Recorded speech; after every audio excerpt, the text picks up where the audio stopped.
leave that one now, they are mine. Only when Sri Krishna tells Maya to go, then Maya will go.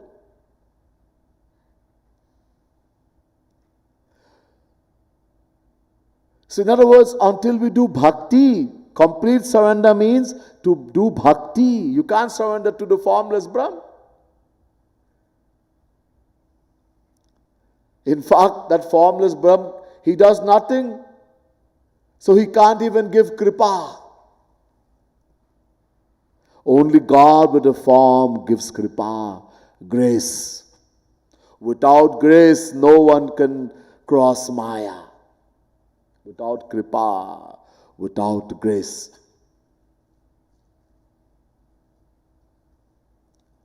So,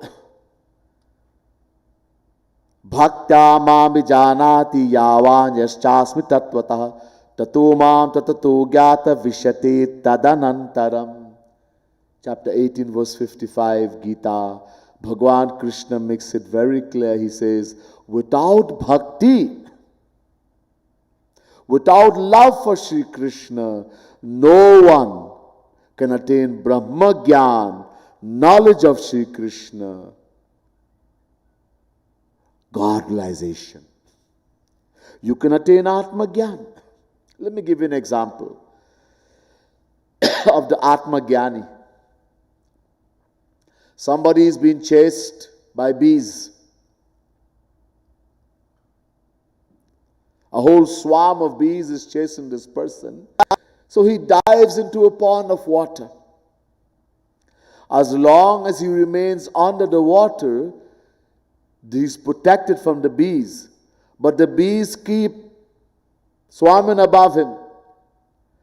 The moment he comes up for air, the bees will sting him. In the same way, that self-realized soul, he goes in samadhi. As long as he remains in samadhi, he is safe. But the moment he opens his eyes, Vidya Maya will take hold of him and he will fall. You see, there are two forms of Maya.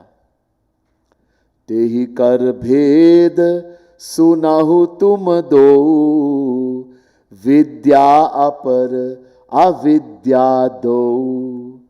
Listen carefully, I can't go in great detail today. I've done this before, you have heard Maharaj's lecture, but listen carefully. So there are two forms of Maya. One is Vidya Maya, Bhagwan Shri Ram is saying to Lakshman in Chitrakoot. And one is Avidya Maya.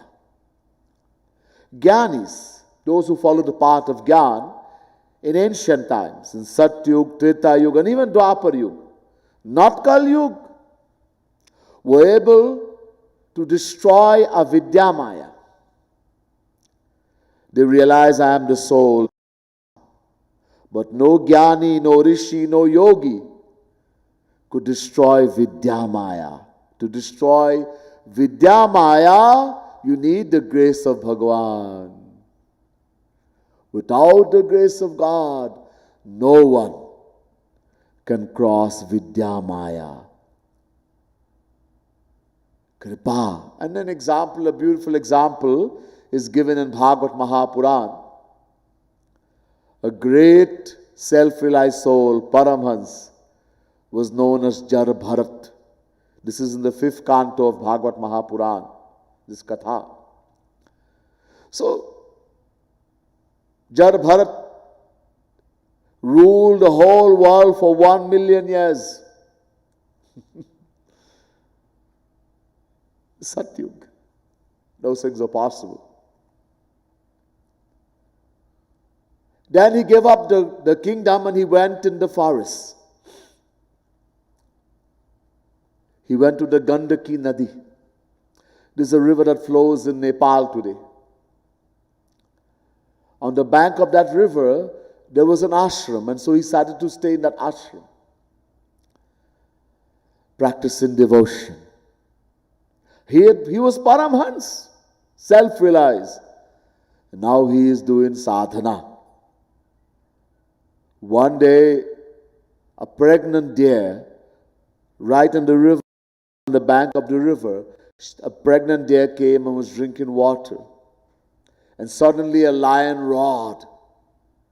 And the deer got so scared for her life, she tried to jump over the river. And when she jumped, the baby that was in the womb fell into the water. She had a miscarriage.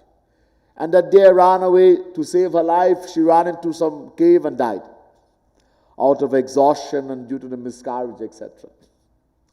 And the baby that fell in the water, that baby deer started to drown. Now, Jad Bharat sitting on the bank saw the whole thing.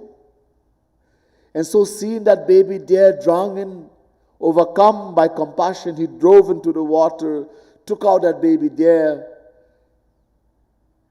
and brought it back to life and tried to take care of that baby deer.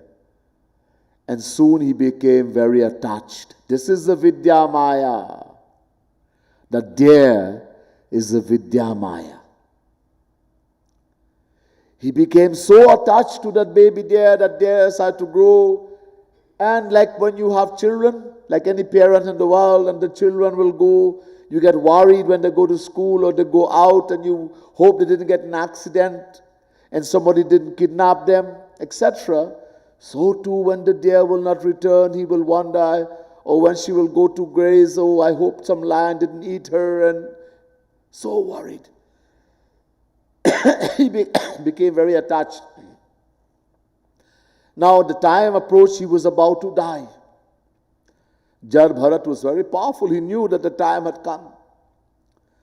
So he called all the disciples and he told them, bring that deer, that baby deer, she had grown big now.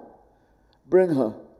And they brought her and he put his hand on her and he's passing very lovingly and he says to them, this deer is very dear to me. I love her.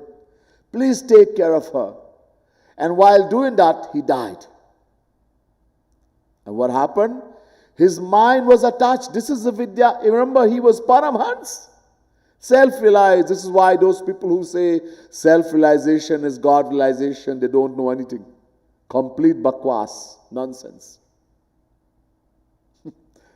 Here's the best example.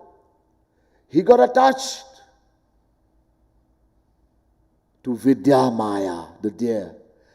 And what does Sri Krishna say in Gita?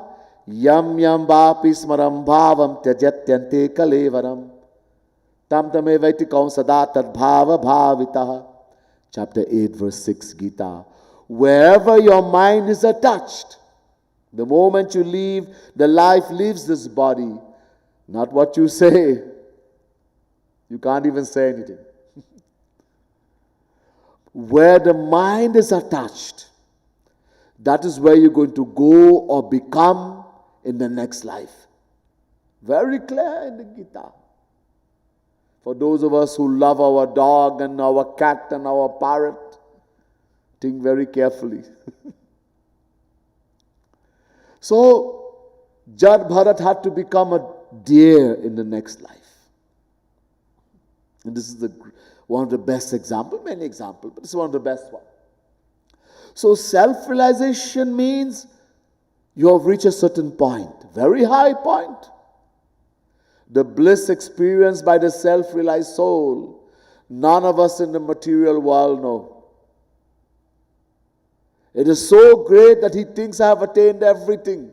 He goes in samadhi, but he falls again and again. Because, as I said, he's only crossed one Maya, Avidya Maya. He's only crossed Rajagun, Tamogun. Sattvagun is still there, Vidya Maya. So he will fall again and again. So, self-realization. God-realization means that you never fall. Sada pashyanti surya tad Vishnu paramam padam. Once one attains God-realization, Maya can never affect them again. You can never fall again. You know, people say sometimes that we were with Bhagavan. One day we were with the Supreme Lord Krishna and something happened and we fell. And we are suffering in this world. And our whole aim is to go back to Godhead, to go back to God. This is the biggest nonsense. If you were perfect one day and you fell, and now you're trying to get perfect to go back again, what's the use? You'll fall again. Just stay right here, have a good time. So we were never perfect. We were always under the control of Maya from beginningless time.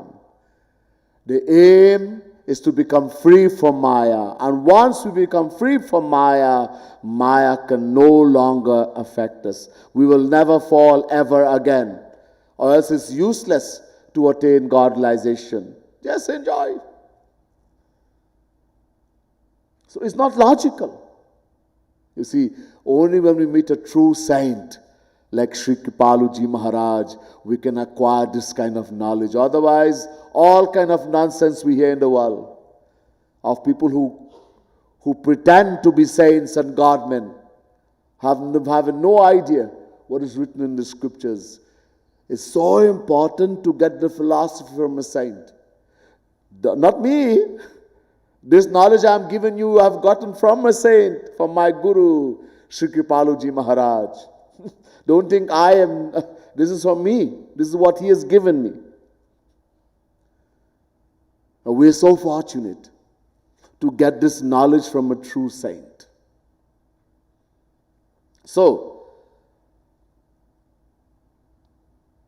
it's impossible to meditate and worship the formless Brahm. So we have to worship God with a form. And in the beginning especially, it is advisable to use a murti, a picture, to help you to focus the mind. The mind, the growing mind needs something to concentrate on. People who condemn idol worship and all these things have no idea what they're talking about. Oh, you worship idols. Okay. That cross you are wearing, take it and spit on it and jump on it. Throw it in the toilet. Huh? This is Christ. That's also an image. It's also an image. Throw it away. The church, burn it down. Burn the Bible. These are all images. So everyone makes use of image. Whether we are Christians, whether we are Muslims, the Kaaba, this is all image. And there's a stone. Throw it away, destroy it. If you say we should not worship images, you condemn because you don't understand. So in the beginning, the growing mind needs something.